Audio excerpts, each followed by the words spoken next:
ਜਿਹੜਾ ask captain programme ਹੈ ਜੋ ਹਰ ਹਫਤੇ ਆਪਾਂ ਕਰਦੇ ਹਾਂ, ਉਹ ਇੱਕ ਹਫਤਾ ਲੰਘ ਗਿਆ। ਫਿਰ ਮੈਂ ਆਪ ਦੇ ਨਾਲ ਹੁਣ ਗੱਲ ਕਰਨਾ ਚਾਹੁੰਦਾ।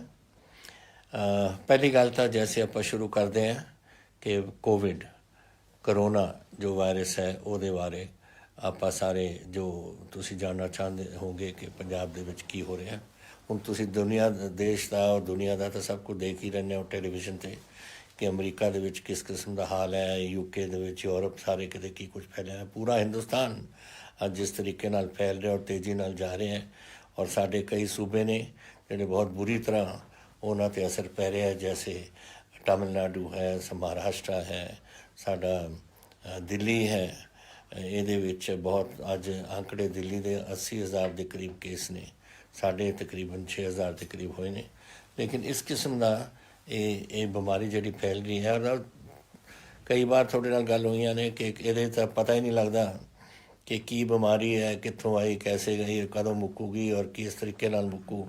ਤਾਂ ਆਪਾਂ ਨੂੰ ਉਦੋਂ ਤਾਈਂ ਜਦੋਂ ਤਾਈਂ ਕੋਈ ਦਵਾਈਆਂ ਨਹੀਂ ਨਿਕਲਦੀਆਂ, ਕੋਈ ਵੈਕਸੀਨ ਨਹੀਂ ਨਿਕਲਦਾ, ਆਪਾਂ ਨੂੰ ਆਪਣਾ ਪ੍ਰਬੰਧ ਕਰਨਾ ਪਊਗਾ ਕਿ ਸਾਡੇ ਪੰਜਾਬ ਦੇ ਵਿੱਚ ਇਹ ਬਿਮਾਰੀ ਨਾ ਆਏ। ਇੱਕ ਵਾਰ ਬਿਮਾਰੀ ਆ ਜੇ ਫਿਰ ਉਹਨੂੰ ਕੱਢਣਾ ਬੜਾ ਔਖਾ ਹੋ ਜਾਂਦਾ ਹੈ।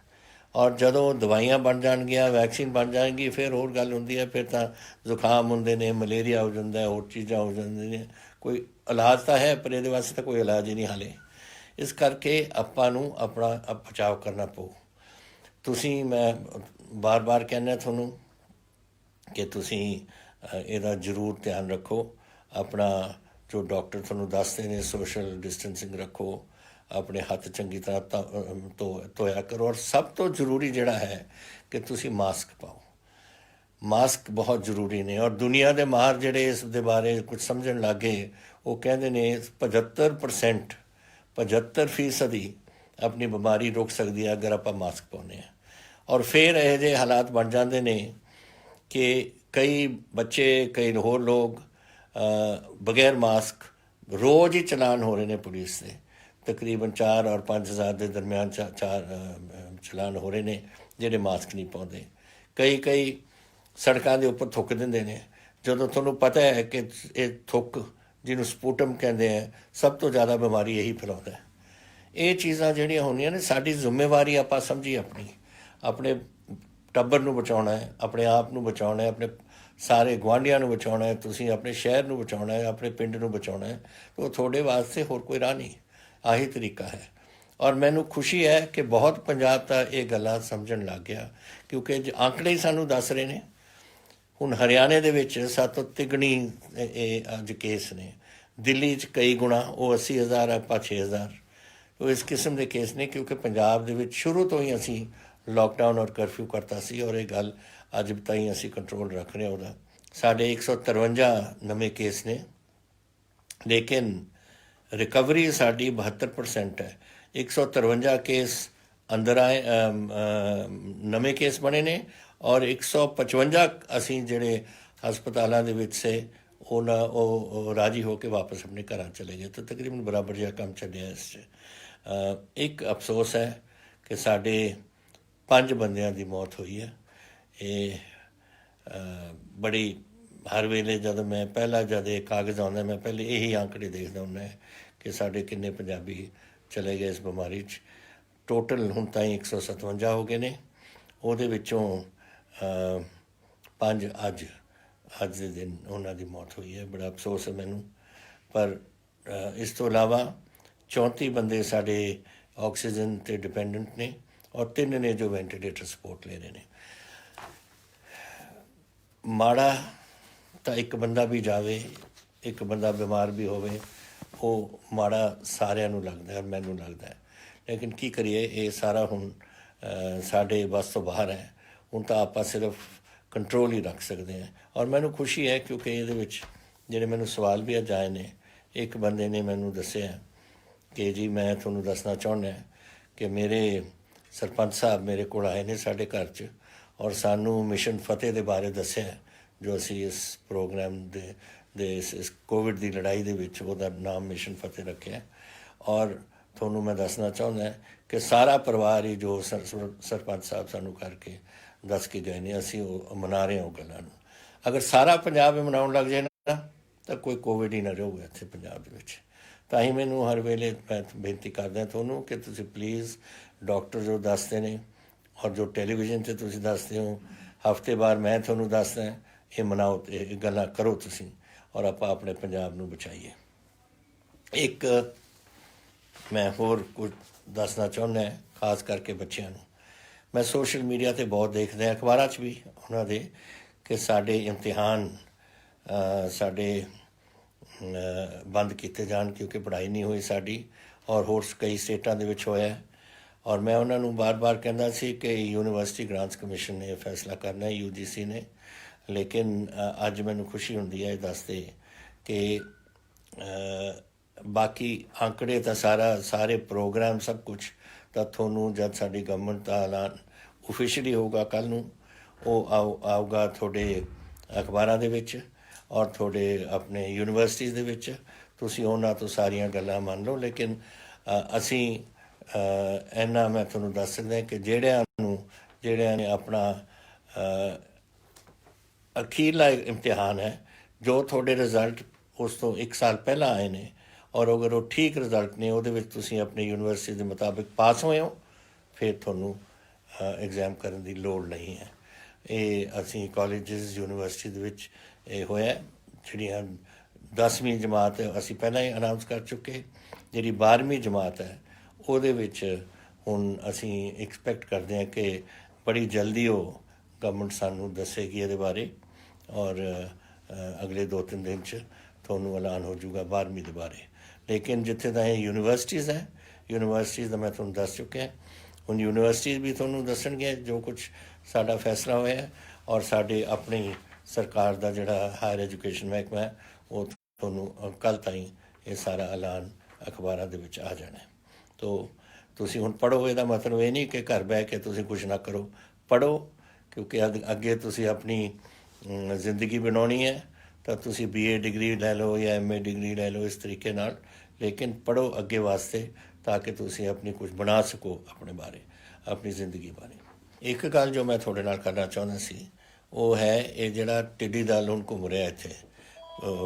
ਬੜੇ ਸਾਲਾਂ ਤੋਂ ਤਾਂ ਇਹ ਨਹੀਂ ਆਇਆ, ਲੇਕਿਨ ਹੁਣ ਫਿਰ ਆਪਣੇ ਇੱਧਰ ਆਇਆ। ਮੇਰਾ ਖਿਆਲ ਅਫਰੀਕਾ ਤੋਂ ਆਉਂਦਾ ਹੈ, ਫਿਰ ਅਫਰੀਕਾ ਤੋਂ ਪਾਕਿਸਤਾਨ, ਪਾਕਿਸਤਾਨ ਤੋਂ ਇੱਧਰ, ਔਰ 100 ਕਿਲੋਮੀਟਰ ਲੰਬੀ ਡਾਰਾਂ ਨੇ, ਔਰ ਜਿੱਥੇ ਬਹਿੰਦੇ ਨੇ ਇੱਕ ਵਾਰ ਉਹ ਤਬਾਹ ਕਰਕੇ ਜਾਂਦੇ ਨੇ। ਪਹਿਲਾਂ ਆਏ ਰਾਜਸਥਾਨ 'ਚ, ਰਾਜਸਥਾਨ ਤੋਂ ਗਏ ਯੂਪੀ ਤੋਂ ਮੱਧ ਪ੍ਰਦੇਸ਼, ਔਰ ਹੁਣ ਉੱਧਰ ਰਾਜਸਥਾਨ ਉੱਧਰ ਹੀ ਘੁੰਮ ਰਹੇ ਨੇ। ਅਤੇ ਉਦੋਂ ਮੈਨੂੰ ਡਰ ਸੀ ਕਿ ਇੱਧਰ ਸ਼ਾਇਦ ਪੰਜਾਬ ਦੇ ਵਿੱਚ ਆ ਜਾਣ। ਤਾਂ ਮੈਂ ਗਵਰਨਮੈਂਟ ਆਫ ਇੰਡੀਆ ਨੂੰ ਲਿਖਿਆ ਸੀ ਕਿ ਤੁਸੀਂ ਹੈਲੀਕਾਪਟਰ ਦੀ ਇਜਾਜ਼ਤ ਦਿਓ, ਜਿਹੜੇ ਹੈਲੀਕਾਪਟਰ ਦੇ ਵਿੱਚ ਜਾ ਕੇ ਉਹਨਾਂ ਦੇ ਵਿੱਚ ਉਹ ਛੜਕਾਓ ਕਰਨ ਔਰ ਉਹਨਾਂ ਨੂੰ ਮਾਰ ਦੇਣ। ਔਰ ਉਹਨਾਂ ਨੇ ਮੇਰੇ ਖਿਆਲ ਮੰਨ ਲਈ ਗੱਲ, ਕਿਉਂਕਿ ਇੱਕ ਮਿਲਟਰੀ ਹੈਲੀਕਾਪਟਰ, ਇੱਕ MI-17 ਹੈ ਚੰਡੀਗੜ੍ਹ ਤੋਂ, ਉਹਦੀ ਤਿਆਰੀ ਕੀਤੀ ਹੋਈ ਹੈ ਕਿ ਜਦੋਂ ਦਲ ਆਏ, ਇਹ ਇਸ ਵੇਲੇ ਰਾਜਸਥਾਨ ਦੇ ਏਰੀਆ 'ਚ ਫਿਰ ਵੜਨ ਲੱਗ ਗਿਆ, ਸ਼ਾਇਦ ਉੱਥੇ ਭੇਜ ਰਹੇ ਨੇ ਤਾਂ ਕਿ ਇੱਧਰ ਆਏ ਹੀ ਨਾ, ਉੱਧਰ ਹੀ ਜਾ ਕੇ ਉਹਨੂੰ ਉੱਥੇ ਖਤਮ ਕਰ ਦੇ। ਔਰ ਉਹ ਗਵਰਨਮੈਂਟ ਆਫ ਇੰਡੀਆ ਨੇ ਸਾਡੀ ਗੱਲ ਮੰਨ ਲਈ ਹੈ, ਔਰ ਇਹ ਹੈਲੀਕਾਪਟਰ ਦੀ ਤਿਆਰੀ ਹੋ ਗਈ ਇੱਥੇ ਚੰਡੀਗੜ੍ਹ 'ਚ, ਔਰ ਇਹ ਹੁਣ ਜਾਣਗੇ ਜਦ ਦਲ ਮੱਧ ਪ੍ਰਦੇਸ਼ ਵਿੱਚ ਨਾ ਆਪਣੇ ਰਾਜਸਥਾਨ ਵਿੱਚ ਆ ਜਾਏ, ਉੱਥੇ ਪੂਰਾ ਕਰਨਗੇ। ਤੋ ਇੱਕ ਤਾਂ ਇਹ ਹੈ। ਦੂਸਰੀ ਗੱਲ, ਮੈਨੂੰ ਕਈ ਸਾਡੇ ਫੌਜੀ ਜਿਹੜੇ ਵੀਰ ਨੇ ਮੇਰੇ, ਉਹਨਾਂ ਨੇ ਮੈਨੂੰ ਲਿਖਿਆ ਹੈ ਕਿ ਜਿਹੜੇ ਐਕਸ ਸਰਵਿਸਮੈਨ PCS ਐਗਜ਼ਾਮੀਨੇਸ਼ਨ ਕਰਨਾ ਚਾਹੁੰਦੇ ਨੇ, ਉਹਨਾਂ ਨੂੰ ਸਿਰਫ 4 ਵਾਰ ਇਹਨਾਂ ਨੂੰ ਇਜਾਜ਼ਤ ਹੈ ਕਿ 4 ਵਾਰ ਤੁਸੀਂ ਅਟੈਂਪਟ ਕਰ ਸਕਦੇ ਹੋ ਕੋਸ਼ਿਸ਼ ਇਹ ਪਾਸ ਹੋਣ ਦੀ। ਔਰ ਅਸੀਂ ਇਹ 4 ਵਾਰ ਤਾਂ ਬਹੁਤ ਘੱਟ ਹੈ, ਅਸੀਂ ਇਹ ਜ਼ਿਆਦਾ ਚਾਹੁੰਦੇ ਹਾਂ। ਤਾਂ ਖੁਸ਼ੀ ਹੈ ਮੈਨੂੰ ਕਿ ਸਾਨੂੰ ਹੁਣ ਜਨਰਲ ਕੈਟੇਗਰੀ ਐਕਸ ਸਰਵਿਸਮੈਨ ਵਾਸਤੇ 6 ਵਾਰ ਇਜਾਜ਼ਤ ਮਿਲ ਗਈ ਹੈ, ਤੁਸੀਂ ਕਰ ਸਕਦੇ ਹੋ ਅਟੈਂਪਟ ਤੁਹਾਡਾ। ਔਰ BC ਕੈਟੇਗਰੀ ਦੇ ਐਕਸ ਸਰਵਿਸਮੈਨ ਨੂੰ 9 ਵਾਰ, ਔਰ ਜਿਹੜੇ SC ਸਾਡੇ ਐਕਸ ਸਰਵਿਸਮੈਨ ਨੇ, ਉਹਨਾਂ ਵਾਸਤੇ ਜਿੰਨੀ ਵਾਰ ਉਹ ਕਰਨਾ ਚਾਹਣ ਕੋਈ ਰੁਕਾਵਟ ਨਹੀਂ, ਉਹ ਕਰ ਸਕਦੇ ਨੇ। ਤਾਂ ਖੁਸ਼ੀ ਇਸ ਗੱਲ ਦੀ ਹੈ ਕਿ 4 ਅਟੈਂਪਟ ਤੋਂ ਹੁਣ 6, 9 ਔਰ ਜਿੰਨੇ ਕਰਨਾ ਚਾਹਣ ਉਹਨਾਂ ਵੀ SC ਕੈਟੇਗਰੀ ਵਾਸਤੇ ਖੁੱਲ੍ਹਾ ਹੈ ਹੁਣ ਕੰਮ। ਤਾਂ ਤੁਸੀਂ ਜਿਨ੍ਹਾਂ ਨੇ ਕਰਨਾ ਹੈ ਜ਼ਰੂਰ ਆਪਣੇ ਇਮਤਿਹਾਨ ਵਾਸਤੇ ਤਿਆਰੀ ਕਰੋ, ਔਰ ਆਓ PCS ਐਗਜ਼ਾਮੀਨੇਸ਼ਨ ਵਾਸਤੇ, ਤਾਂ ਕਿ ਤੁਸੀਂ ਵੀ ਪੰਜਾਬ ਦੀ ਸੇਵਾ ਕਰ ਸਕੋ। ਹੋਰ ਹੁਣ ਸਵਾਲਾਂ ਦੇ ਬਾਰੇ ਮੈਂ ਕੁਝ ਤੁਹਾਨੂੰ ਦੇਣਾ ਚਾਹੁੰਦਾ ਜਵਾਬ, ਜਿਸ ਕਰਕੇ ਆਪਾਂ ਇਹ ਕਰਦੇ ਹਾਂ ਕੈਪਟਨ ਪ੍ਰੋਗਰਾਮ। ਇੱਕ ਤਾਂ ਤੁਸੀਂ ਮੈਨੂੰ ਪਹਿਲਾਂ ਪੁੱਛਿਆ ਕੁਲਦੀਪ ਕੌਰ ਰੰਧਾਵਾ ਨੇ ਸਠਿਆਲੇ ਤੋਂ ਕਿ 400 ਸਾਲਾ ਆਪਾਂ ਪ੍ਰਕਾਸ਼ ਪੁਰਬ ਸ਼੍ਰੀ ਗੁਰੂ ਤੇਗ ਬਹਾਦਰ ਸਾਹਿਬ ਦਾ ਆਪਾਂ ਮਨਾ ਰਹੇ ਹਾਂ, ਕਿੰਨਾ ਪੈਸਾ ਤੁਸੀਂ ਇਹਦੇ ਵਿੱਚ ਐਲੋਕੇਸ਼ਨ ਤੁਸੀਂ ਕੀਤੀ ਹੈ। ਬੀਬਾ, ਜਿੱਥੇ ਤਾਈਂ ਗੁਰੂ ਸਾਹਿਬ ਦਾ ਸਵਾਲ ਹੈ, ਚਾਹੇ ਕੋਈ ਵੀ ਗੁਰੂ ਸਾਹਿਬਾਨ ਸਾਡੇ ਹੋਣ, ਇਹਨਾਂ 'ਤੇ ਆਪਾਂ ਪੈਸਿਆਂ ਨਾਲ ਨਹੀਂ ਗਿਣਦੇ। ਜਿੰਨੀ ਲੋੜ ਪਊ ਸਾਨੂੰ ਮਨਾਉਣ ਵਾਸਤੇ ਔਰ ਬੜੀ ਧੂਮਧਾਮ ਨਾਲ ਮਨਾਵਾਂਗੇ, ਉਹ ਪੈਸੇ ਪੰਜਾਬ ਸਰਕਾਰ ਲਾਊ।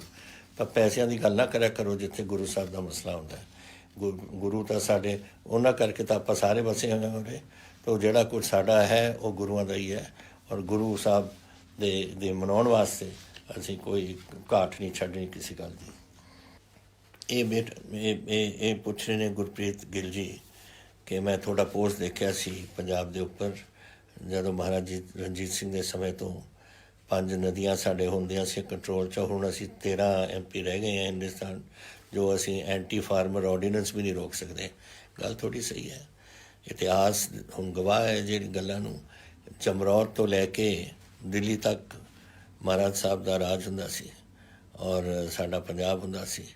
ਔਰ ਇੱਥੋਂ ਫਿਰ ਅੱਧਾ ਦਾ 47 ਚਲਾ ਗਿਆ, ਪਾਕਿਸਤਾਨ ਬਣ ਗਿਆ। ਔਰ ਜਿਹੜੀ ਥੋੜ੍ਹੀ ਕਸਰ ਸੀ ਅਕਾਲੀਆਂ ਨੇ ਕੱਢਤੀ, ਜਿਹੜੀ ਹਰਿਆਣਾ ਬਣਵਾਤਾ। ਆਪਣਾ ਪੰਜਾਬੀ ਸੂਬਾ ਬਣਾਉਣ ਲਈ ਸਾਡਾ ਸਾਰਾ ਹਿਮਾਚਲ ਦੇਤਾ, ਕਾਂਗੜਾ ਤੋਂ ਲੈ ਕੇ ਸ਼ਿਮਲਾ ਵਗੈਰਾ ਸਾਰਾ ਦੇਤਾ ਉੱਧਰ, ਔਰ ਇੱਧਰ ਸਾਰਾ ਹਰਿਆਣਾ, ਇੱਥੋਂ ਚੰਡੀਗੜ੍ਹ ਤੋਂ ਲੈ ਕੇ ਦਿੱਲੀ ਤੱਕ ਉਹ ਦੇਤਾ। ਤੋ ਇਹੋ ਜਿਹੀ ਗੱਲਾਂ ਜਦੋਂ ਦੂਰ ਅੰਦੇਸ਼ੀ ਨਾ ਹੋਵੇ ਕਿਸੇ ਸਿਆਸੀ ਗਰੁੱਪ ਦੇ ਵਿੱਚ, ਫਿਰ ਇਹੀ ਹਾਲ ਹੋਊਗਾ। ਪੰਜਾਬ ਹੁਣ ਤੁਸੀਂ ਅੱਜ ਦੇਖ ਲਓ ਕਿ ਸਾਡੇ ਪੰਜਾਬ ਦੀ ਕਿਸਾਨੀ ਦੇ ਕੋਲ 105 ਲੱਖ ਏਕੜ ਜ਼ਮੀਨ ਹੈ ਔਰ ਹਰਿਆਣੇ ਕੋਲ 80 ਲੱਖ ਏਕੜ ਜ਼ਮੀਨ ਹੈ। ਕਿੰਨਾ ਅਸੀਂ ਦੇ ਬੈਠੇ ਹਾਂ, ਕਿੰਨਾ ਹਿਮਾਚਲ ਦਾ tourism potential, forest, irrigation potential ਸਾਰਾ ਅਸੀਂ ਦੇ ਬੈਠੇ ਹਾਂ। ਤੋ ਇਹ ਗੱਲਾਂ ਜਿਹੜੇ ਪੋਲੀਟੀਸ਼ੀਅਨ ਕਰਦੇ ਨੇ ਨਾ, ਸਿਰਫ ਆਪਣੇ ਪਾਰਟੀ ਬਣਾਉਣ ਵਾਸਤੇ, ਆਪਣੇ ਹੱਲ ਕੋਈ ਕੱਢਣ ਵਾਸਤੇ, ਔਰ ਤੁਸੀਂ ਪੰਜਾਬ ਆਪਣੇ ਸੂਬਾ ਹੀ ਤੋੜ ਦਿਓ, ਤਾਂ ਫਿਰ ਇਹ ਹਾਲ ਹੋਣਾ। ਹੁਣ ਜਿੱਥੇ ਅਗਰ ਸਾਡੇ ਕੋਲ ਪਾਰਲੀਮੈਂਟ ਦੇ ਵਿੱਚ ਇਹੋ ਜਿਹੀ ਹੁੰਦਾ ਨਾ ਜਮਰੌਰ ਤੋਂ ਉਰੇ ਤੱਕ, ਤਾਂ ਤਕਰੀਬਨ 70-80 ਸਾਡੇ ਕੋਲ MP ਹੋਣੇ ਸੀ ਔਰ ਸਾਡੀ ਗੱਲ ਚੱਲਣੀ ਸੀ ਦਿੱਲੀ 'ਚ। ਹੁਣ 570 ਦੇ MPਆਂ ਦੇ ਵਿੱਚੋਂ ਅਗਰ 13 ਅਸੀਂ ਰਹਿ ਗਏ, ਕੌਣ ਪੁੱਛੂਗਾ ਸਾਡੀ ਗੱਲ, ਕੌਣ ਸੁਣੂਗਾ ਸਾਡੀ? ਤਾਂ ਹੀ ਇਹ ਐਂਟੀ ਫਾਰਮਰ ਆਰਡੀਨੈਂਸ ਵਗੈਰਾ ਸਭ ਕੁਝ ਕਰੀ ਜਾਂਦੇ, ਜੋ ਕਰਦੇ ਨੇ ਦਿਲ 'ਚ ਕਰਦੇ ਹੋ, ਕਿਉਂਕਿ ਪੰਜਾਬ ਕੁਛ ਨਹੀਂ ਕਰ ਸਕਦਾ ਇਹਦੇ ਬਾਰੇ। ਤਾਂ ਹੀ ਮੈਂ ਕਹਿੰਦਾ ਤੁਹਾਨੂੰ ਕਿ ਅਗਰ ਇਹ ਆਰਡੀਨੈਂਸ ਇੱਕ ਵਾਰ ਬਣ ਗਏ, ਇਹਨਾਂ ਨੇ ਹੁਣ ਵਿਧਾਨ ਸਭਾ 'ਚ, ਲੋਕ ਸਭਾ ਦੇ ਵਿੱਚ ਆ ਜਾਣਾ ਔਰ ਲੋਕ ਸਭਾ ਨੇ ਇਹਨੂੰ ਬਿੱਲ ਕਨਵਰਟ ਕਰਕੇ ਇਹਨੂੰ ਪਾਸ ਕਰ ਦੇਣਾ। ਪਾਸ ਕਰਕੇ ਫਿਰ ਹਿੰਦੁਸਤਾਨ ਦਾ ਕਾਨੂੰਨ ਬਣਾ ਗਿਆ। ਤਾਂ ਹੁਣ 570 MP ਤੁਹਾਡੇ ਕਦੇ ਆਖੇ ਲੱਗਣਗੇ ਉੱਥੇ? 13 ਨੇ ਤੁਹਾਡੇ, ਕੀ ਬਣਾਉਣਾ, ਕੀ ਕਰ ਲਾਂਗੇ ਆਪਾਂ 13 ਨਾਲ? ਪੰਜਾਬ ਨੂੰ ਖਤਮ ਕਰ ਲਾਂਗੇ ਆਪਾਂ। ਇਹੀ ਪਹਿਲਾਂ ਸੀ ਜਦੋਂ ਪੰਜਾਬੀ ਸੂਬਾ ਬਣਾਇਆ ਅਕਾਲੀਆਂ ਨੂੰ, ਇਹੀ ਹੁਣ ਕਰ ਰਹੇ ਨੇ। ਪਹਿਲਾਂ ਤਾਂ ਤੁਸੀਂ ਪੰਜਾਬ ਦਾ ਬਟਵਾਰਾ ਕਰਤਾ, ਹੁਣ ਤੁਸੀਂ ਕਿਸਾਨੀ ਸਾਡੀ ਰੋਲ ਦਿਓਗੇ ਪੰਜਾਬ ਦੀ। ਮੈਂ ਬਾਰ-ਬਾਰ ਕਹਿਣਾ, ਪਰ ਇਹਨਾਂ ਨੂੰ ਤਾਂ ਆਪਣੀ ਸਿਰਫ ਪਈ ਹੋਈ ਹੈ ਕਿ ਮੇਰੀ ਮਿਨਿਸਟਰ ਰਹੇ ਉੱਥੇ ਦਿੱਲੀ ਦੇ ਵਿੱਚ ਹਰਸਿਮਰਤ ਕੌਰ, ਔਰ ਮੈਂ ਇੱਥੇ ਮੁਖੀ ਰਵਾਂ, ਔਰ ਮੇਰੀ ਇੱਥੇ ਸਰਕਾਰ ਬਣਦੀ ਰਹੇ। ਜਦੋਂ ਤੁਸੀਂ ਐ ਸੁਣੋ ਤਾਂ ਕੀ ਤੁਸੀਂ ਸਰਕਾਰੀ ਕਿਹੜੇ ਸੂਬੇ ਦੇ ਉੱਪਰ ਕਰੋਗੇ? ਸਭ ਕੁਝ ਤਾਂ ਖੋ ਕੇ ਬਹਿ ਗਏ ਤੁਸੀਂ, ਔਰ ਖੋਜੋਗੇ ਜਿਸ ਤਰੀਕੇ ਨਾਲ ਚੱਲ ਰਹੇ ਹੋ ਕਿ ਤੁਸੀਂ ਕਦੇ ਪੰਜਾਬ ਦਾ ਨਹੀਂ ਸੋਚਦੇ, ਤੁਸੀਂ ਸਿਰਫ ਆਪਣਾ ਸੋਚਦੇ ਹੋ। ਫਿਰ ਤੁਸੀਂ +2 ਦੀ ਗੱਲ ਮੈਨੂੰ PSCB ਬੋਰਡ ਵਾਲਿਆਂ ਨੇ ਦੱਸੀ। ਮੈਂ ਤੁਹਾਨੂੰ ਦੱਸਦਾ ਕਿ CBSE ਦਾ ਕੀ ਆਰਡਰ ਇਸ ਦੇ ਬਾਰੇ में अगले 2-3 दिन ਤੁਹਾਨੂੰ ਆ ਜਾਣਾ। तो ਇਹ ਸੀ ਸਕਸ਼ੀ ਗੰਬਰ ਫਾਜ਼ਿਲਕਾ ਤੋਂ। ਉਹਨਾਂ ਨੇ ਮੈਨੂੰ ਇਹ ਪੁੱਛਿਆ ਸੀ ਕਿ ਸਾਡੇ ਇਮਤਿਹਾਨ ਦੇ ਬਾਰੇ +2 ਦਾ ਕੀ ਹੋ ਰਿਹਾ। ਅਗਲੇ 2 ਦਿਨਾਂ 'ਚ 3 ਦਿਨਾਂ 'ਚ ਤੁਹਾਨੂੰ ਇੱਥੋਂ CBSE ਵਾਲਿਆਂ ਨੇ ਐਲਾਨ ਕਰ ਦੇਣਾ ਆਪਣਾ, ਗਵਰਨਮੈਂਟ ਆਫ ਇੰਡੀਆ ਦਾ।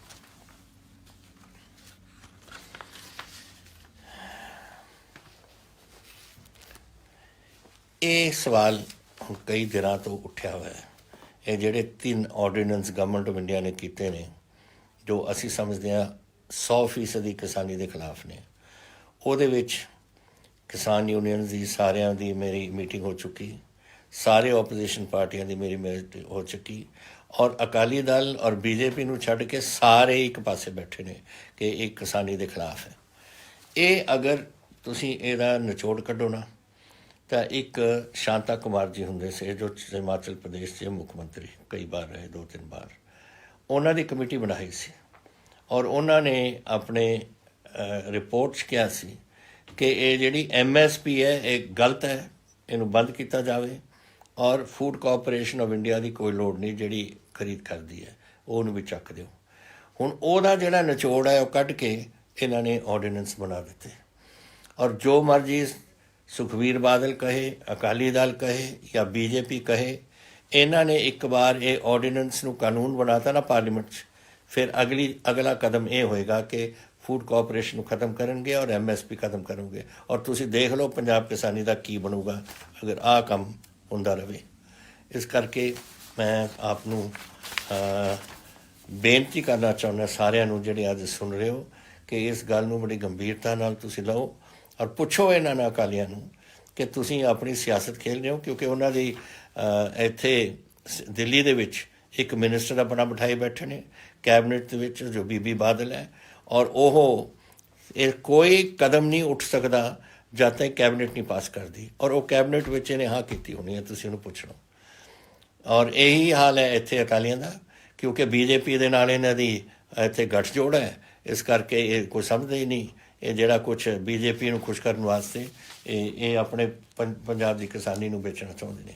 ਆਹੀ ਹਾਲ ਹੈ ਸਾਰੀ ਪੰਜਾਬ। ਅਸੀਂ ਇਕੱਠੇ ਹੋਏ ਹਾਂ, ਮੈਂ ਪ੍ਰਧਾਨ ਮੰਤਰੀ ਜੀ ਨੂੰ ਲਿਖ ਰਹੇ ਹਾਂ ਕਿ ਅਸੀਂ ਉਹਨਾਂ ਦੇ ਕੋਲ ਇੱਕ ਆਲ ਪਾਰਟੀ ਮੀਟਿੰਗ ਔਰ ਦੇ ਜਿਹੜੇ ਸਾਡੇ ਨੁਮਾਇੰਦੇ ਨੇ ਉਹ ਆ ਕੇ ਅਸੀਂ ਨੂੰ ਮਿਲਣਾ ਚਾਹੁੰਦੇ ਨੇ ਔਰ ਸਾਡੇ ਕਿਸਾਨ ਯੂਨੀਅਨ ਵਾਲਿਆਂ ਨੂੰ ਅਸੀਂ ਭੇਜਾਂਗੇ ਤਾਂ ਕਿ ਐਗਰੀਕਲਚਰ ਮਿਨਿਸਟਰ ਨੂੰ ਵੀ ਮਿਲਣ ਔਰ ਆਪਣੇ ਵੱਲੋਂ ਜੋ ਗੱਲਾਂ ਨੇ ਪੰਜਾਬ ਦੀਆਂ ਦੱਸਣ। ਨਹੀਂ ਅਸੀਂ ਤੁਸੀਂ ਦੇਖਦੇ ਰਹਿਣਾ, ਪੰਜਾਬ ਦੀ ਕਿਸਾਨੀ ਬਿਲਕੁਲ ਥੱਲੇ ਜਾਊਗੀ ਜਿਸ ਤਰੀਕੇ ਨਾਲ। ਮੈਂ ਤੁਹਾਨੂੰ ਦੱਸਾਂ, ਇੱਕ ਮਿਸਾਲ ਦਿੰਦਾ। MSP ਅੱਜ ਮੱਕੀ ਦਾ 1700 ਰੁਪਏ ਹੈ। ਜਿਸ ਦਿਨ MSP ਸਾਡੀ ਹੋਈ ਸੀ ਆਲ ਪਾਰਟੀ ਮੀਟਿੰਗ, ਉਹ ਦਿਨ ਸਵੇਰੇ ਤੁਹਾਡੀ ਹੁਸ਼ਿਆਰਪੁਰ ਦੇ ਮੰਡੀ ਦੇ ਵਿੱਚ ਮੱਕੀ ਵਿਕੀ ਸੀ 600 ਰੁਪਏ ਕੁਇੰਟਲ। 600 ਰੁਪਏ ਕੁਇੰਟਲ ਜੋ ਅੱਜ ਵਿਕ ਰਹੀ ਹੈ ਔਰ MSP ਹੈ 17। ਹੁਣ ਤੁਸੀਂ ਸਮਝ ਲਓ ਕਿ ਕੀ ਹੋਊਗਾ ਜਦੋਂ ਇਹ MSP ਚੱਕ ਲੈਣਗੇ। ਕਣਕ 'ਤੇ ਕੀ ਹੋਊ ਅਸਰ, ਝੋਨੇ 'ਤੇ ਕੀ ਹੋਊ, ਹੋਰ ਫਸਲਾਂ ਜੋ ਆਪਾਂ ਬੀਜਦੇ ਉਹਨਾਂ 'ਤੇ ਕੀ ਹੋਊ। ਆਹ ਹੋਊਗਾ ਜੋ ਮੈਂ ਤੁਹਾਨੂੰ ਦੱਸ ਰਿਹਾ। ਜੋ ਮੌਜੂਦਾ ਕੀਮਤਾਂ ਨੇ ਜੋ ਮਿਲ ਰਹੀਆਂ ਨੇ ਆਪਾਂ ਨੂੰ ਆਪਣੇ MSP ਔਰ ਮੰਡੀਆਂ ਵਿੱਚ ਆਪਾਂ ਖਰੀਦਦਾ ਜਾਂ ਮੰਡੀਆਂ ਵੀ ਚੱਕ ਦੇਣਗੇ ਸਭ ਕੁਛ। APMC ਐਕਟ ਜਿਹੜਾ ਸਾਡਾ ਮਾਰਕੀਟਿੰਗ ਕਮੇਟੀ ਦਾ ਐਕਟ ਹੈ, ਸਭ ਕੁਝ ਚੱਕ ਦੇਣਗੇ। ਇਹ ਹਾਲ ਬਣਾਉਣਾ ਸਾਡੇ ਪੰਜਾਬ ਦਾ। ਇਹ ਮੈਂ ਉਦੋਂ ਵੀ ਕਿਹਾ ਸੀ ਕਿ ਹੁਣ ਕਿਉਂਕਿ ਹੋਰ ਹਿੰਦੁਸਤਾਨ ਦੇ ਸੂਬੇ ਅੱਜ ਉਹ ਚੌਲ ਵਗੈਰਾ ਕਣਕ ਮੱਧ ਪ੍ਰਦੇਸ਼ ਵਗੈਰਾ ਦੇ ਵਿੱਚ ਹੋਣ ਲੱਗ ਗਈ। ਹੁਣ ਪੰਜਾਬ ਦੀ ਕਿਸਾਨੀ ਦੀ ਇਹਨਾਂ ਨੂੰ ਲੋੜ ਨਹੀਂ। ਬੜੀ ਸਿੰਪਲ ਗੱਲ ਹੈ ਕਿ 60 ਸਾਲ ਪਹਿਲਾਂ ਜਦੋਂ ਗ੍ਰੀਨ ਰੈਵੋਲਿਊਸ਼ਨ ਸ਼ੁਰੂ ਹੋਇਆ ਉਦੋਂ ਪੰਜਾਬ ਹਿੰਦੁਸਤਾਨ ਭੁੱਖਾ ਮਰ ਰਿਹਾ ਸੀ ਔਰ ਅਮਰੀਕਾ ਵਗੈਰਾ ਤੋਂ ਅਸੀਂ ਖਰੀਦਦੇ ਸੀ ਚੌਲ ਔਰ ਕਣਕ ਵਗੈਰਾ। ਹੁਣ ਫਿਰ ਜਾ ਕੇ ਇੱਥੇ ਹਾਲਾਤ ਇਹ ਬਣ ਗਏ ਕਿ ਹੁਣ ਸਾਰੇ ਸੂਬੇ ਬਣਾਉਣ ਲੱਗ ਗਏ, ਚੌਲ ਪੈਦਾ ਕਰਨ ਲੱਗ ਗਏ। ਔਰ ਅੱਜ ਐਗਰੀਕਲਚਰ ਫੂਡ ਮਿਨਿਸਟਰ ਨੇ ਕਿਹਾ ਕਿ ਮੇਰੇ ਕੋਲ ਚੌਲ ਪਏ ਨੇ ਆਪਣੇ ਗੋਦਾਮਾਂ ਦੇ ਵਿੱਚ ਜੋ 3 ਸਾਲ ਨਹੀਂ ਮੁੱਕਦੇ। ਉਸ ਕਰਕੇ ਹੁਣ ਪੰਜਾਬ ਦੀ ਉਹਨਾਂ ਨੂੰ ਕੋਈ ਲੋੜ ਨਹੀਂ। ਸਾਨੂੰ ਨਿਚੋੜ ਕੇ ਸਭ ਕੁਝ ਕੱਢ ਕੇ ਸਾਨੂੰ ਹੁਣ ਬਿਲਕੁਲ ਇੱਕ ਪਾਸੇ ਸਿੱਟ ਰਹੇ ਨੇ। ਇਸ ਕਰਕੇ ਜ਼ਰੂਰੀ ਹੈ ਤੁਸੀਂ ਇਹ ਅਕਾਲੀਆਂ ਦੀ ਔਰ ਇਹ BJP ਵਾਲਿਆਂ ਦੀ ਗੱਲਾਂ 'ਚ ਨਹੀਂ ਆਉਣਾ। ਤੁਸੀਂ ਇਹ ਜੋ ਸਾਰਾ ਪੰਜਾਬ ਕਹਿ ਰਿਹਾ, ਕਿਸਾਨ ਯੂਨੀਅਨ ਕਹਿ ਰਹੇ ਨੇ, ਅਸੀਂ ਕਹਿ ਰਹੇ ਹਾਂ, ਹੋਰ ਪੰਜਾਬੀ ਸਰਕਾਰਾਂ ਸਾਡੀ ਪੋਲੀਟੀਕਲ ਪਾਰਟੀਆਂ ਨੇ ਕਹਿ ਰਹੀਆਂ ਨੇ, ਉਹਨਾਂ ਦੇ ਨਾਲ ਤੁਸੀਂ ਇਹ ਗੱਲ ਇਹ ਆਪਣੇ ਮਨ 'ਚ ਵਸਾ ਲਓ ਇਹ ਗੱਲਾਂ। ਬਾਕੀ ਲੜਾਈ ਅਸੀਂ ਲਵਾਂਗੇ ਔਰ ਸੈਂਟਰ ਨਾਲ ਅਸੀਂ ਜਾਵਾਂਗੇ ਉੱਥੇ। ਇਹ ਸਵਾਲ ਮੈਨੂੰ ਕੀਤਾ ਸੀਗਾ ਗੁਰਜੰਟ ਪਵਾਰ ਜੀ ਨੇ ਧਰਮਕੋਟ ਤੋਂ। ਰਾਜੇਸ਼ ਗਰਗ ਜੀ ਪਟਿਆਲੇ ਤੋਂ ਕਹਿੰਦੇ ਨੇ ਕਿ ਅਸੀਂ ਉਰੇ ਬਾਇਓਮੈਸ ਬ੍ਰਿਕੇਟਸ ਬਣਾਉਂਦੇ ਹਾਂ ਪਟਿਆਲੇ ਵਿੱਚ। ਤੁਹਾਡਾ ਪਿੰਡ ਆਪਣਾ ਕਕਰਾੜਾ ਪਿੰਡ ਹੈ ਸਮਾਣੇ ਦੀ ਸੜਕ 'ਤੇ ਔਰ ਸਮਾਣਾ ਡਿਸਟ੍ਰਿਕਟ ਕੋਲ। ਲੇਕਿਨ ਉੱਥੇ ਦੇ ਇੱਕ ਤਾਂ ਸਾਡੀ ਟ੍ਰਿਪਿੰਗ ਹੁੰਦੀ ਹੈ ਬਿਜਲੀ ਦੀ ਔਰ ਇੱਕ ਸਾਡੀ ਸੜਕ ਉੱਥੇ ਖਰਾਬ ਹੈ। ਹੁਣ ਸਮਾਣੇ ਦੀ ਸੜਕ ਤਾਂ ਵਧੀਆ ਹੋ ਗਈ ਲੇਕਿਨ ਲਿੰਕ ਰੋਡ ਹੋਣੀ ਹੈ। ਇਹ ਮੈਂ ਦੋਨੋਂ ਚੀਜ਼ਾਂ ਥੋੜ੍ਹੀਆਂ ਚੈੱਕ ਕਰਵਾਉਣੀਆਂ ਅੱਜ ਕਿ ਟ੍ਰਿਪਿੰਗ ਕਿਉਂ ਹੋ ਰਹੀ ਹੈ ਔਰ ਇਹਦਾ ਕੋਈ ਪ੍ਰਬੰਧ ਕਰਾਂਗੇ ਔਰ ਨਾਲੇ ਜਿਹੜੀ ਤੁਹਾਡੀ ਸੜਕ ਹੈ ਉਹਦੀ ਮੁਰੰਮਤ ਅਸੀਂ ਕਰਾਵਾਂਗੇ।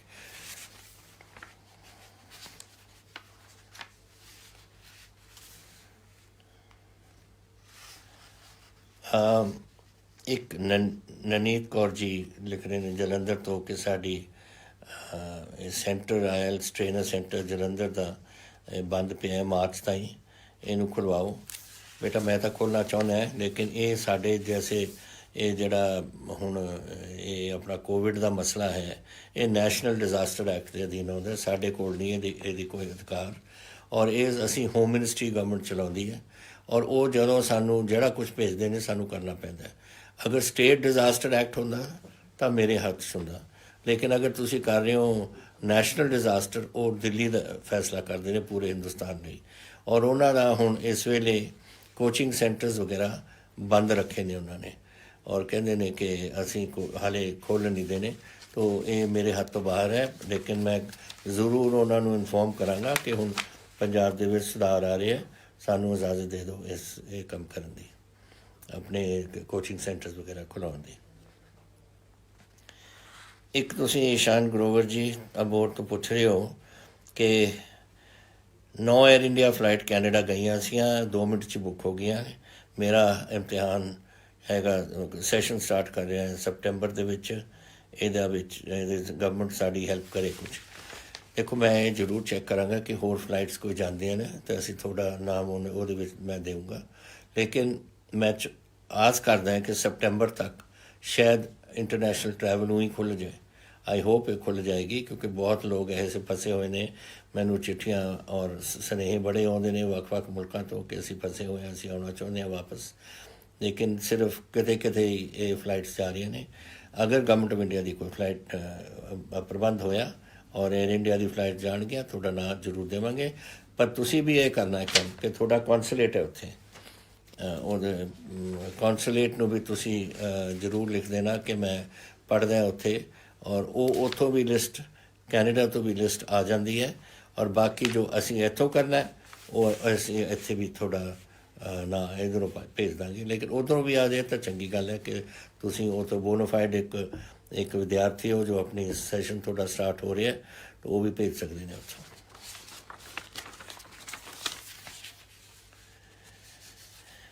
तुसी मैनू पुछ रहे हो अमित सहारन जी चंडीगढ़ तो कि खरड़ फ्लाईओवर कदों खुलूगा। 6वीं बार डेडलाइन टप गई, ये तो हुण तो 4 महीनों तो बंद पे है, तो कई सालों का वो खरड़ में फ्लाईओवर देख रहे हैं। गवर्नमेंट ऑफ इंडिया की एक इट्स नैशनल हाईवे, ये स्टेट हाईवे नहीं है, लेकिन ये बावजूद मैं थोड़ा दसना चाहता कि काम शुरू हो गया और हुण ये एक्चुअली खुल जाना सी अगर जिहड़ा कोविड ना हुंदा। मैं आस करदा कि हुण दोबारा जैसे इन्होंने अलाउ कर दिता है कि यदि कंस्ट्रक्शन शुरू हो जाए, जल्दी मुक्कांगे और शायद जिहड़ी तुसीं कह रहे हो 6वीं बारी 7वीं बारी च असीं इहनूं खोल देवांगे और खोल देवांगे जल्दी, क्योंकि मैं जानदा इस प्रोजेक्ट नूं। ये समा खरड़ दा जिहड़ा बाईपास है, ये तो मेरी गवर्नमेंट उदों मैं बनवाया सी जदों, अज तो किन्ने साल हो गए, मैं 2002 तो 7 तक सीगा उहदे मुख मंत्री पहला, उस दे दौरान असी ये बाईपास बनवाई सी। लेकिन ये फ्लाईओवर उत्ते फसे हुए से जिहड़े हुण नैशनल गवर्नमेंट ने उन्होंने अपने PWD ने टेकअप किया है। दलजीत कौर जी पटियालियों कि ये जिहड़े फैसला होया कोर्ट का ये खिलाफ अपने स्कूल फीस का, ये कहते मैनू बिल्कुल पसंद नहीं, तो तुसीं इहनूं सुप्रीम कोर्ट लैके जाओगे। बेटा सुप्रीम कोर्ट जाने की लोड़ ही नहीं, आपां रिव्यू पटिशन हाई कोर्ट च पा रहे हैं और असीं इहदी पूरी थोड़ी इहदी डिफेंस करांगे। मैं भी ये थोड़े नाल सहमत है, बिल्कुल गलत है। अगर तुसीं नहीं जा रहे स्कूल च, कैसे थोड़ी फीस लगा सकते ने हो। I am not in agreement with the government, जिहड़ा हाई कोर्ट का फैसला है, और असीं भी इसनूं टेकअप रिव्यू पटिशन राहीं कर रहे हैं।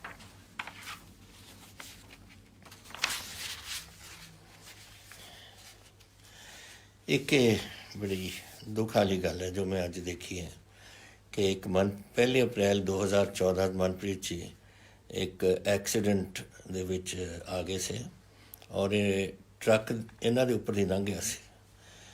राइट इन्हां दी अखीरली सज्जे पासे की टंग एम्पूटेट हो गई, तो परिवार ने 40 तो 45 लाख रुपया लाया इन्हां दे ऑपरेशन ते। गवर्नमेंट ने उदों, ये साडी गवर्नमेंट तो बाद की गल है, ਉਹਨਾਂ ਨੇ ਉਦੋਂ ਇਹਨਾਂ ਨੂੰ ਸਰਕਾਰੀ ਨੌਕਰੀ ਦੇਣ ਦਾ ਵਾਅਦਾ ਕੀਤਾ ਸੀ ਔਰ 6 ਸਾਲਾਂ ਤੋਂ ਕੋਈ ਗਵਰਨਮੈਂਟ ਏਡ ਵੀ ਨਹੀਂ ਇਹਨਾਂ ਨੂੰ ਮਿਲੀ। ਇਹਨਾਂ ਨੇ MA ਪੰਜਾਬੀ ਕੀਤੀ ਹੈ, B.Ed ਕੀਤੀ ਹੈ, MPhil ਕੀਤੀ ਹੈ ਪੰਜਾਬੀ 'ਚ, UGC ਐਂਡ JRF ਕਲੀਅਰ ਨੇ। ਅਤੇ ਉਹ ਪੁੱਛ ਰਹੇ ਸੀ ਕਿ ਮੇਰਾ ਕੀ ਬਣ ਸਕਦਾ ਹੈ। ਮੈਂ ਤੁਹਾਨੂੰ ਇੱਕ ਗੱਲ ਕਹਿ ਦਿੰਦਾ, ਜੋ ਗਵਰਨਮੈਂਟ ਨੇ ਕੀਤੀ ਹੈ ਪਹਿਲਾਂ, ਉਹ ਅਕਾਲੀ ਗਵਰਨਮੈਂਟ ਸੀ, ਮੈਂ ਉਹਨਾਂ ਦੇ ਬਾਰੇ ਨਹੀਂ ਕੁਝ ਕਹਿ ਸਕਦਾ, ਲੇਕਿਨ ਜਿਹੜਾ ਤੁਹਾਡੇ ਨਾਲ ਹੋਇਆ ਔਰ ਜੋ ਕਮਿਟਮੈਂਟ ਹੋਈ ਹੈ ਤੁਹਾਡੇ ਨਾਲ, ਉਹ ਪੰਜਾਬ ਗਵਰਨਮੈਂਟ ਦੀ ਕਮਿਟਮੈਂਟ ਹੈ ਔਰ ਅਸੀਂ ਪੂਰੀ ਕਰਕੇ ਦੇਵਾਂਗੇ, ਤੁਹਾਨੂੰ ਦੇਵਾਂਗੇ, ਅਸੀਂ ਗਿਵ ਯੂ ਅ ਜੋਬ। ਔਰ ਤੁਸੀਂ ਰਾਜੀ ਰਹੋ, ਮੇਨ ਥਿੰਗ ਕਾ ਰਾਜੀ ਰਹੋ ਤੁਸੀਂ। ਇਹ ਮਨਪ੍ਰੀਤ ਕੌਰ ਜੀ ਫਾਜ਼ਿਲਕਾ ਦੇ ਸੀਗੇ। ਡਾਕਟਰ ਅਰਜੁਨ ਚਾਵਲਾ ਪਟਿਆਲੇ ਤੋਂ ਪੁੱਛਦੇ ਨੇ ਕਿ ਰਿਕਰੂਟਮੈਂਟ ਡਾਕਟਰਸ ਦੀ ਔਰ ਹੈਲਥ ਡਿਪਾਰਟਮੈਂਟ ਦੀ, ਤੁਹਾਨੂੰ ਪਤਾ ਹੈ ਕਿ ਅਸੀਂ ਹੁਣ ਪਿਛਲੇ ਕੈਬਨਿਟ 'ਚ 2-3 ਦਿਨ ਪਹਿਲਾਂ ਪਾਸ ਕੀਤਾ ਹੈ, ਨਵੇਂ ਰਿਕਰੂਟਮੈਂਟ ਵਗੈਰਾ ਹੋਏਗੀ, ਕਮੇਟੀਜ਼ ਬਣ ਗਈਆਂ ਨੇ ਔਰ ਤੁਹਾਡੀ ਕਮੇਟੀ ਦੀ ਅਨਾਊਂਸਮੈਂਟ ਬੜੀ ਜਲਦੀ ਹੋ ਜਾਣੀ ਹੈ, ਜਿਸ ਡਾਕਟਰਸ ਵਾਸਤੇ, ਸੀਨੀਅਰ ਡਾਕਟਰਸ ਵਾਸਤੇ, ਪੈਰਾਮੈਡਿਕਸ ਵਾਸਤੇ, ਨਰਸਿਸ ਵਾਸਤੇ ਸਭ ਕੁਝ। ਔਰ ਜੋ ਤੁਹਾਡੀ ਕਮੇਟੀਜ਼ ਨੇ ਤੁਸੀਂ ਉਹਨਾਂ ਨੂੰ, ਉਹ ਤੁਹਾਨੂੰ ਬੁਲਾ ਲੈਣਗੇ ਆਪਣੀ ਰਿਕਰੂਟਮੈਂਟ ਡਰਾਈਵ ਜਿਹੜੀ ਹੈ ਸਾਡੀ ਸ਼ੁਰੂ, ਕਿਉਂਕਿ ਸਾਡੇ ਵਾਸਤੇ ਇਹ ਬਹੁਤ ਜ਼ਰੂਰੀ ਹੈ ਇਸ ਵੇਲੇ ਵਿਦ ਕੋਵਿਡ ਐਂਡ ਕਰੋਨਾ, ਔਰ ਇਹ ਵੀ ਨਹੀਂ ਪਤਾ ਕਿ ਕਿੰਨੀ ਦੇਰ ਚੱਲਣਾ। ਸਾਨੂੰ ਡਾਕਟਰਸ ਔਰ ਸਾਡਾ ਹੈਲਥ ਸਟਾਫ ਸਾਨੂੰ ਉਹਨਾਂ ਨੂੰ ਲਾਉਣ ਦੀ ਬੜੀ ਲੋੜ ਸੀ, ਤਾਂ government has taken a special decision, ਇਹਦਾ ਫੈਸਲਾ ਲਿੱਤਾ ਕਿ ਆਪਣੇ ਡਾਕਟਰਸ ਔਰ ਪੈਰਾਮੈਡਿਕਸ ਵਗੈਰਾ ਨੂੰ ਆਪਾਂ ਇੰਕਲੂਡ ਕਰੀਏ ਇਹਦੇ 'ਚ।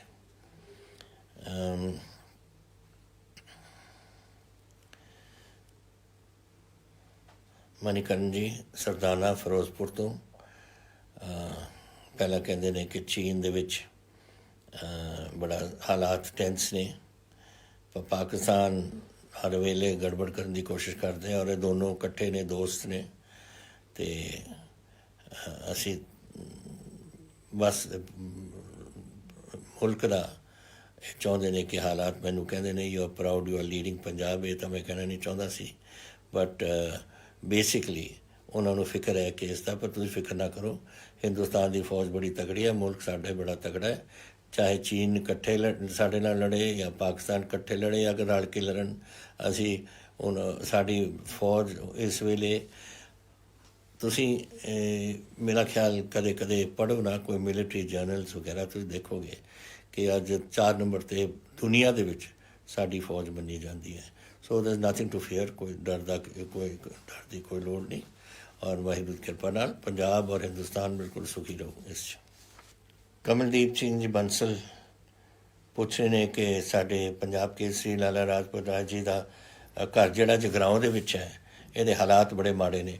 ਹੁਣ ਮੈਂ ਕਈ ਵਾਰ ਗਿਆ ਉੱਥੇ, ਮੈਨੂੰ ਤਾਂ ਉਦੋਂ ਠੀਕ ਲੱਗੇ, ਲੇਕਿਨ ਅਗਰ ਇਹੋ ਜਿਹੀ ਕੋਈ ਗੱਲ ਬਣੀ ਹੈ, ਮੈਂ ਹੁਣ ਇੱਕਦਮ ਆਪਣੇ ਕਲਚਰਲ ਮਿਨਿਸਟਰ ਨੂੰ ਕਹੂੰਗਾ ਕਿ ਇਹਦਾ ਜਾ ਕੇ ਦੇਖ ਕੇ ਆਉਣ ਔਰ ਜਿਹੜਾ ਉਹਦਾ ਪ੍ਰਬੰਧ ਕਰਨਾ ਅਸੀਂ ਉਹਦੇ ਠੀਕ ਠਾਕ ਉਸ ਨੂੰ ਕਰਾਂਗੇ। ਉਹਦਾ ਸਾਡੇ ਇੱਕ ਬਹੁਤ ਮੰਨੇ ਹੋਏ ਇੱਕ ਫਰੀਡਮਸ ਫਾਈਟਰ ਸੇ ਔਰ ਅਸੀਂ ਉਹਨਾਂ ਦਾ ਜਿਹੜੀ ਨਿਸ਼ਾਨੀ ਹੈ ਉਹਨੂੰ ਅਸੀਂ ਬਿਲਕੁਲ ਉਹਦੇ ਸੰਭਾਲ ਕੇ ਰੱਖਾਂਗੇ।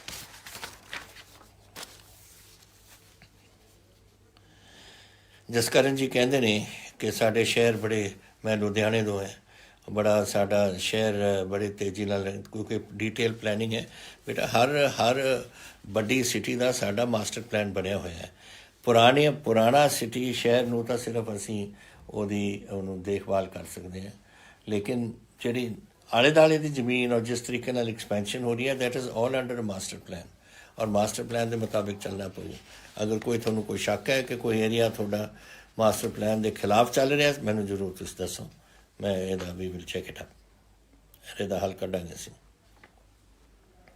ਤੁਸੀਂ ਮੈਨੂੰ ਅੱਜ ਮਨਦੀਪ ਸਿੰਘ ਜੀ ਘਨੌਰ ਤੋਂ, ਰਾਜਪੁਰੇ ਤੋਂ ਲਿਖਦੇ ਨੇ ਕਿ ਮੇਰਾ ਸਰਪੰਚ ਆਇਆ ਮੇਰੇ ਘਰ 'ਚ ਅਤੇ ਤੁਹਾਡਾ ਮਿਸ਼ਨ ਫਤਿਹ ਦੇ ਬਾਰੇ ਮੈਨੂੰ ਦੱਸਿਆ, ਅਤੇ ਅਸੀਂ ਸਾਰੇ ਪਰਿਵਾਰ ਵਾਲੇ, ਅਸੀਂ ਆਪਣੇ ਪਿੰਡ ਨੂੰ ਔਰ ਸਾਰੇ ਪਿੰਡ ਵਾਲੇ, ਅਸੀਂ ਇਹ ਤੁਹਾਡੇ ਜੋ ਤੁਸੀਂ ਕਹਿ ਰਹੇ ਹੋ, ਅਸੀਂ ਇਹਦੇ ਮੁਤਾਬਿਕ ਚੱਲਾਂਗੇ ਤਾਂ ਕਿ ਇਹ ਕਰੋਨਾ ਨੂੰ ਅਸੀਂ ਖਤਮ ਕਰਨਾ ਹੈ ਪੰਜਾਬ। ਮੈਂ ਧੰਨਵਾਦੀ ਹਾਂ ਮਨਦੀਪ, ਮੈਂ ਆਸ ਕਰਦਾ ਹਾਂ ਕਿ ਸਾਰਾ ਪੰਜਾਬ ਹੀ ਤੁਹਾਡੀ ਇਹ ਗੱਲ ਸੁਣੇ ਔਰ ਤੁਸੀਂ ਆਪਣੇ ਪਿੰਡਾਂ ਨੂੰ ਔਰ ਆਪਣੇ ਮੁਹੱਲਿਆਂ ਨੂੰ ਵਿੱਚ ਜਾ ਕੇ ਸਾਰਿਆਂ ਨੂੰ ਜਾਗਰਿਤ ਕਰੋ ਔਰ ਮਿਸ਼ਨ ਫਤਿਹ ਦਾ ਆਪਾਂ ਸਫਲ ਕਰਾਈਏ ਤਾਂ ਕਿ ਪੰਜਾਬ ਦੀ ਦਾ ਭਵਿੱਖ ਕੋਈ ਬਣ ਸਕੇ ਔਰ ਪੰਜਾਬੀ ਬਿਲਕੁਲ ਸੁਰੱਖਿਅਤ ਰਹਿਣ। ਤੁਸੀਂ ਇੱਕ ਮੈਨੂੰ ਪੁੱਛਿਆ ਕਮਲਜੀਤ ਸਿੰਘ ਮਹਿਲ ਨੇ ਲੰਬੀ ਤੋਂ ਕਿ ਤੁਸੀਂ ਕਿਹਾ ਸੀ ਕਿ ਬਜਟ ਸੈਸ਼ਨ ਵਿੱਚ ਕਿ ਸਟੇਟ 'ਤੇ ਅਸੀਂ 400 ਐਂਬੂਲੈਂਸਿਸ ਲਿਆਵਾਂਗੇ, ਇਹਨਾਂ ਦੇ ਨੰਬਰ ਪੂਰੇ ਕਰਾਂਗੇ 400। ਹੁਣ ਕਿੰਨੇ ਐਂਬੂਲੈਂਸ ਹੋ ਚੁੱਕੇ ਨੇ ਪੰਜਾਬ ਕੋਲ? ਤੁਹਾਡੇ ਕੋਲ ਇਹ ਸੀ ਕਿ 248 ਸਾਡੇ ਕੋਲ ਐਂਬੂਲੈਂਸ ਸੀਗੇ, ਉਹਦੇ ਵਿੱਚੋਂ 60 ਐਂਬੂਲੈਂਸ ਹੁਣ ਆ ਰਹੇ ਨੇ, 15 ਦਿਨਾਂ ਦੇ ਵਿੱਚ ਉਰੇ ਪਹੁੰਚ ਜਾਣਗੇ ਔਰ ਉਸ ਤੋਂ ਬਾਅਦ 40 ਹੋਰ ਅਗਲੇ ਕੁਝ ਦਿਨਾਂ 'ਚ ਉਹ ਤਾਂ 100 ਨਵੇਂ ਹੋ ਜਾਣਗੇ। 248 ਪਹਿਲਾਂ ਤੋਂ 348 ਰਹਿ ਜਾਣਗੇ ਤੁਹਾਡੇ 50-60, ਉਹ ਅਸੀਂ ਇਸ ਸਾਲ ਦੇ ਅਖੀਰ ਤੱਕ ਇਹਨਾਂ ਨੂੰ ਪੂਰਾ ਕਰ ਲਾਂਗੇ।